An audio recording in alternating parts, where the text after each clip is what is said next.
Bhavnagar Rajkot highway પર રંઘોળા નજીક eco ગાડી અને અશોક લેલનની છોટા હાથી વચ્ચે સર્જાયો અકસ્માત।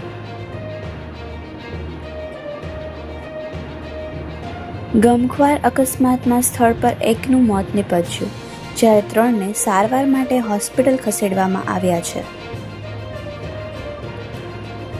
આ બનાવમાં ઘનશ્યામભાઈ રાઠોડ નામના વ્યક્તિનું મોત થયું છે। ઇજાગ્રસ્તોને 108 દ્વારા શિહોર સરકારી હોસ્પિટલ ખાતે ખસેડવામાં આવ્યા છે। રિપોર્ટર વિપુલ બલિયા, યશવી ગુજરાત ન્યૂઝ, ભાવનગર।